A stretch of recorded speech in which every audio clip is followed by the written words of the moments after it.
What's going on, everyone? So another year, another Clippers disaster. They were eliminated in the first round of the playoffs. Once again, another year, all this hype, all this excitement. They go and trade for James Harden. Everyone's like, oh, just give them the trophy. It's a wrap. They're going to win. They're this, they're that, blah, blah, blah, blah, blah. And every year, they fall short. Every year, they disappoint. Every year, they just can't get over the hump. They lose in the first or second round. I mean, like clockwork. And I talked about this. Talked about it when they went and got James Harden. Talked about it periodically along the way. What did I keep saying? I'll believe it when I see it. Doesn't matter how good the Clippers are. Doesn't matter how good they've been at times. For literally like 10 plus years now. Every year it's the Clippers year. Dating back to Lob City. Every year they're one of, if not the best teams in the league. And every year they find a way to blow it.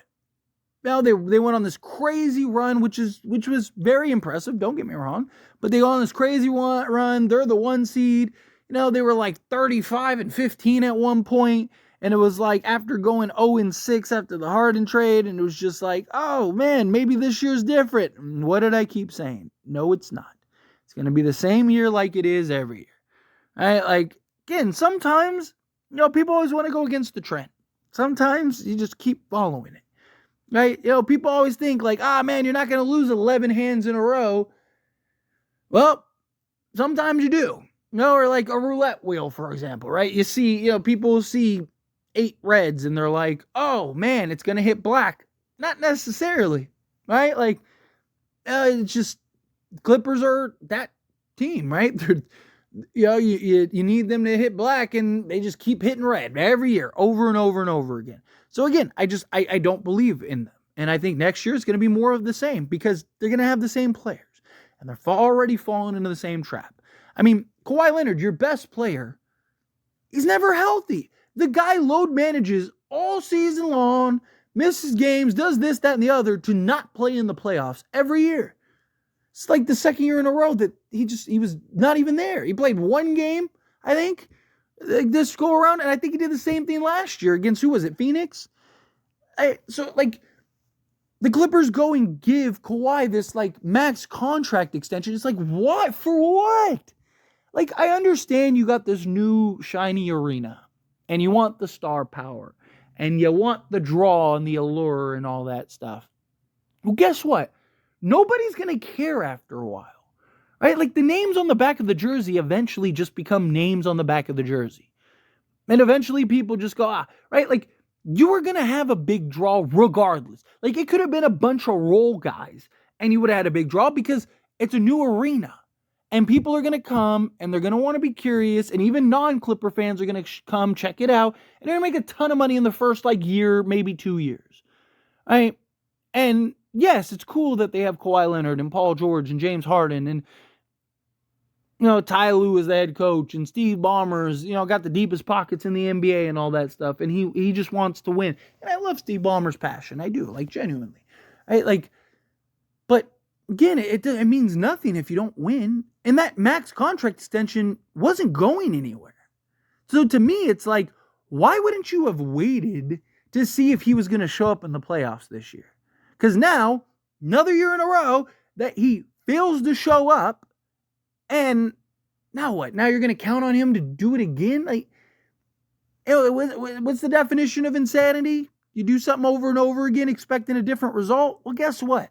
The Clippers are now in that level of insanity because they're expecting Kawhi Leonard to be different. He is who he is. He's a guy that if he stubs his toe, he's not going to play, right? Because he only wants to play when he's 100% or when he believes he's 100%. Right? And he's just frail and fragile. He's only getting older. He's only becoming more and more of a liability.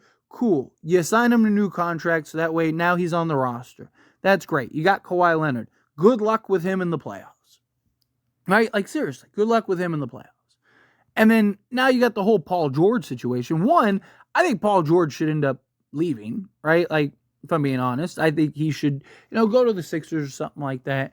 But supposedly, based on reports that came out, the Clippers want to extend him and James Harden. They want to get those two guys new contracts. Again, to me, it's kind of more of the the new arena, we need stars. I just think Steve Ballmer's paying not necessarily to win a championship, but to, have this excitement for a new arena. That's my thoughts. That's kind of where I'm at. And I think that this is something where, like, fine, if you want to be a playoff team and you want to be middle of the pack and you want to lose in the first or second round every year, fine, then cool. Not everyone wants to win a championship, but Steve Ballmer seems, and he conducts himself as a guy that wants to win, and I just don't think he's making the right choices. Right? Like, cool, you're competitive, right? Cool, you're going to be a top 5 or 6 seed every year, and then you're going to end up losing the first, second round, and it is what it is, right? Because, again, these guys are only getting older. You don't have a bunch of, 23-year-old stars where it's like, man, we didn't win it this year, but, man, I can't wait till next year when they're a year older and they've matured. No, all these guys are getting older, right? And now what? Now you're going to max out James Harden, you're going to max out Paul George, all the new rules are going to kick in and set in, so you're going to be incredibly limited on the roster, and you're not going to be a very good basketball team. It just doesn't add up, doesn't make sense to me. Right? And I mean, Paul George, right? Like, dude, the guy averaged what, 15 points in this series? I think it was a little more than that, but I mean, the guy was awful. Right? And your best player never shows up. Your second best player completely disappears and is just not very good. I mean, even in the elimination game, right, against Dallas, Paul George had 18 points, 6 of 18 from the field, 2 of 10 from 3. Like, what are we doing here? I mean, James Harden, 16 points, 0 of 6 from 3, and 5 of 16 from the field. Right? Once again, pandemic P, playoff P, disappears because he's not a number one option. But every time you get into the playoffs, he has to be a number one option because your number one option doesn't exist. Can't stay healthy. And then James Harden's notorious for disappearing in the playoffs. He had that game 1 where he was fantastic, him and Russell Westbrook, and then he completely vanished. And same thing with Russell Westbrook. Russell Westbrook was awful. Right? But James Harden's supposed to be your second guy. When Kawhi's there, your third guy. And he's out here laying duds and laying eggs. Now, actually, I don't mind them keeping James Harden, right? Like, because if you're going to keep everybody, you might as well. Like, because he makes plays, right? He has the occasional game. He's always going to have that at least one game in the playoffs where he goes off, right? So, again, ideally, if everybody's healthy and everything works out, the Clippers have a chance, but it's just like, again, it's like, how many times are we going to just keep reliving this insanity?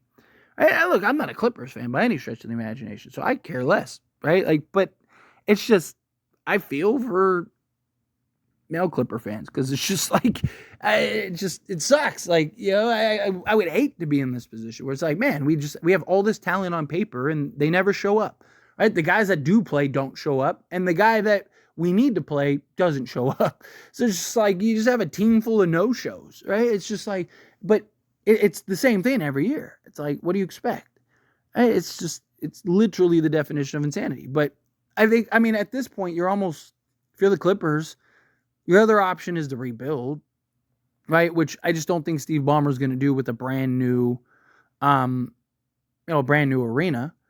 So your only other option is to basically run it back and keep everybody. So you might as well run it back and keep it everybody. And maybe you get lucky, right? Like, if you're Steve Ballmer, you're just kind of hoping, like, we get a new arena.